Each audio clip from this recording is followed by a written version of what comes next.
Starting with iOS 18.1, Apple introduced a built-in call recording feature, making it easier than ever to record and save conversations on supported devices like the iPhone 15 Pro and newer. Here's how you can use it. To begin, open the phone app and either place a call or answer an incoming one. You will then see a call recording icon in the upper left corner of the call screen. It looks like a waveform with a record button. If you tap on it, a page will appear explaining the features of the call recording function. Tap the continue button to proceed. Both you and the recipient will hear an audio prompt saying, "This call will be recorded."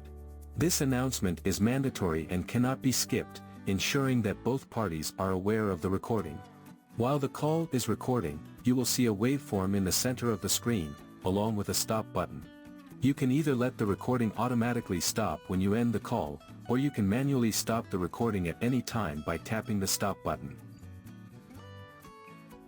After the call ends, the recording will be automatically saved in the Notes app. To access your recorded calls, open the Notes app and navigate to the call recording section. From there, you can play back the audio or share it with others. This makes it simple to manage and revisit important conversations at your convenience. So that's how you can record calls on an iPhone with iOS 18.